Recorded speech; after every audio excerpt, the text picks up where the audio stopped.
Baik, kita akan lanjutkan pembacaan kita yang saya ambil dari kitab 1 Raja-Raja, dan hari ini kita akan membaca dari 1 Raja-Raja pasal yang ke-11. 1 Raja-Raja pasal yang ke-11 ini berbicara tentang kematian Salomo, berbicara tentang Salomo jatuh ke dalam penyembahan berhala, ya. Mari kita akan baca dengan bersuara dari tempat kita masing-masing, ayat yang pertama sampai dengan ayat yang ke-6. 2, 3. Adapun Raja Salomo mencintai banyak perempuan asing. Di samping anak Fir'aun, ia mencintai perempuan-perempuan Moab, Amon, Edom, Sidon, dan Het. Ayat yang kedua.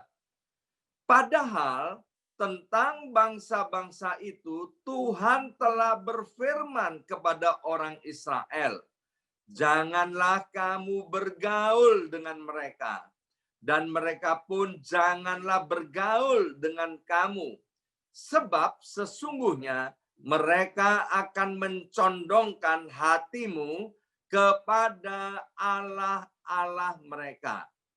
Hati Salomo telah terpaut kepada mereka dengan cinta.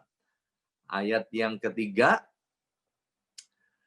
ia mempunyai 700 istri dari kaum bangsawan dan 300 gundik.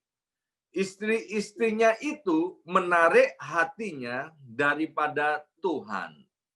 Sebab pada waktu Salomo sudah tua, istri-istrinya itu mencondongkan hatinya kepada Allah-Allah lain, sehingga ia tidak dengan sepenuh hati berpaut kepada Tuhan Allahnya seperti Daud ayahnya. Ayat yang kelima. Demikianlah Salomo mengikuti Asitoret, dewi orang Sidon, dan mengikuti Milkom, dewa kejijikan sembahan orang Amon. Dan Salomo melakukan apa yang jahat di mata Tuhan, dan ia tidak dengan sepenuh hati mengikuti Tuhan seperti Daud ayahnya. Ya. Nah, yang pertama, saudara, kita lihat ini ayat yang ke-6 yang saya kasih stabilo hijau dan kuning tadi. Salomo melakukan apa yang jahat di mata Tuhan dan tidak dengan sepenuh hati mengikuti Tuhan seperti Daud ayahnya. Ya, beberapa waktu yang lalu kita sudah belajar bagaimana Salomo cinta akan Tuhan. Ya, bagaimana Salomo meneladani ayahnya. Saya selalu berkata bahwa action speak louder than word, ya. Jadi apa yang dikerjakan oleh Daud itu dilihat oleh Salomo, dan kemudian Tuhan berfirman kepada Salomo, kamu harus lihat seperti bapakmu. Kalau bapakmu itu cinta kepada Tuhan, setia kepada Tuhan, dan kamu meniru bapakmu, maka kerajaanmu itu akan awet, akan kekal sampai kepada keturunanmu. Saya sudah sampaikan bahwa kita tidak bisa merubah generasi yang di atas kita atau di belakang kita, tetapi kita dapat memberi contoh kepada generasi yang akan datang. Seperti tema tahun ini adalah influence, kita harus memberikan dampak kepada keluarga kita, lingkungan di mana kita berada, tentu dampak yang baik dan dampak yang positif, ya. Nah, Daud sudah mengerjakan bagiannya bagaimana dia memberikan dampak kepada keturunannya. Tetapi, saudara, Salomo yang memulai pelayanannya sebagai seorang raja dimulai dengan roh, dan kita lihat bagaimana harta kekayaan, kejayaan, hikmat yang diperoleh oleh Salomo itu luar biasa. Tetapi ketika everything is going well, ketika segala sesuatunya udah berjalan dengan baik, aman, lancar, kita lihat, saudara, ini kecenderungan sebagian orang, tetapi tidak semua orang. Kecenderungan sebagian orang, ketika semuanya berjalan dengan baik, mereka kemudian mulai melupakan Tuhan, bahkan mulai memberontak kepada Tuhan. Kita lihat bagaimana Salomo. Tuhan sudah berfirman, jangan bergaul dengan orang-orang asing. Tetapi karena Salomo lebih menuruti nafsunya, ya dikatakan di ayat yang ketiga tadi itu pakai istilah cinta atau terjemahan lain nafsu, maka Salomo mulai melanggar firman Tuhan. Dia bukan hanya bergaul dengan perempuan asing, tapi dia justru mengawini perempuan-perempuan asing di mana Tuhan sudah jelas-jelas berfirman bahwa bergaul saja tidak boleh, apalagi mengawini, saudara ya. Dan kita lihat bagaimana Salomo kemudian mengawini 700 perempuan asing plus kemudian 300 gundik. Pada zaman itu punya istri lebih satu itu boleh. Tetapi yang tidak boleh adalah bergaul dan menikah dengan orang-orang asing. Orang-orang yang tidak seiman, orang-orang yang tidak sama sebagai orang-orang Israel. Itu Tuhan sudah berfirman, ya. Nah, di ayat yang ke-6 tadi, saudara, Daud memilih untuk hidup takut akan Tuhan, tetapi Salomo memilih untuk melakukan apa yang jahat. Nah, yang pertama yang saya mau sampaikan, bahwa pilihan atau keputusan-keputusan di dalam hidup kita itu sesungguhnya ditentukan oleh kita. Ya, jadi jangan sampai kita kemudian cari kambing hitam atau cari kemudian karena kita tidak mau bertanggung jawab kemudian kita bilang begini, aku memutuskan begini gara-gara si A, gara-gara si B, gara-gara situasi, gara-gara kondisi, gara-gara keadaan. Tidak, Bapak Ibu sekalian. Bahwa setiap kita harus mengambil keputusan dan keputusan itu setiap kita harus bertanggung jawab akan keputusan atau pilihan apa yang kita ambil. Dan kita lihat, saudara, hasil daripada keputusan yang diambil oleh Salomo itu membawa Salomo kepada kehancuran. Maka itu peringatan Tuhan kepada setiap kita. Tuhan tidak ingin melihat umatnya, Tuhan tidak ingin melihat anak-anaknya berakhir dengan kehancuran. Seperti doa saya setiap hari, setiap pagi bersama-sama, saya rindu bahwa jalan hidup setiap kita itu seperti cahaya fajar pada pagi hari yang terus terang, semakin terang hingga rembang tengah hari. Naik, naik, dan naik. Jangan sampai melorot. Nah, Salomo naik, jaya, amat sangat jaya, tetapi kemudian berakhir dengan kehancuran.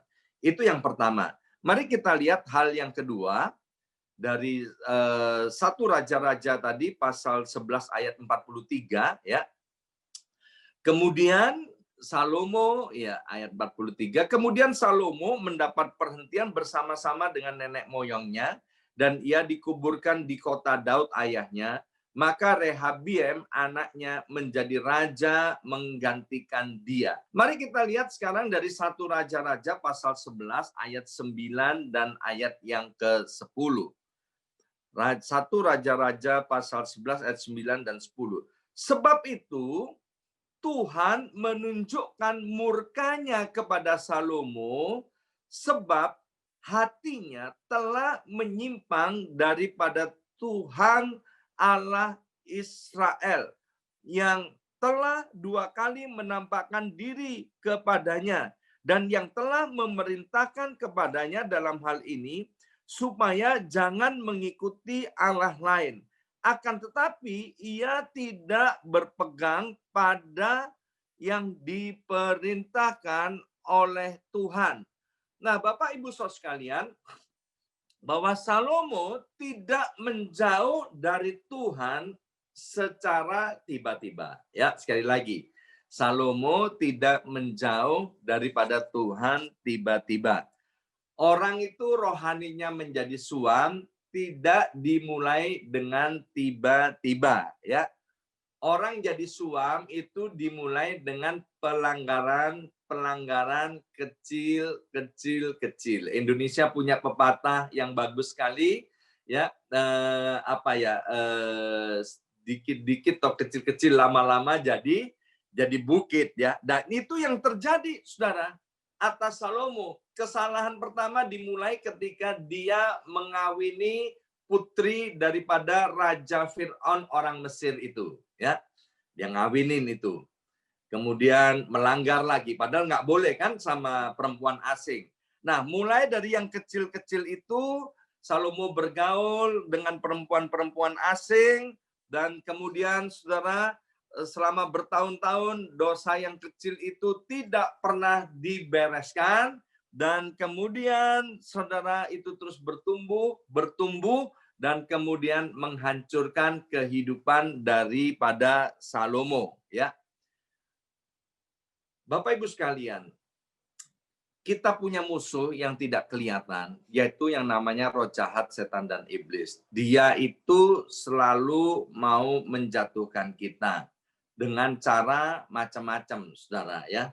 Kalau dia tidak bisa menghentikan kita untuk mencintai Tuhan, sekali lagi, kalau iblis itu tidak bisa menghentikan kita mencintai Tuhan, maka dia berusaha dengan cara lain, yaitu mengalihkan perhatian kita supaya tidak lagi kepada Tuhan, ya.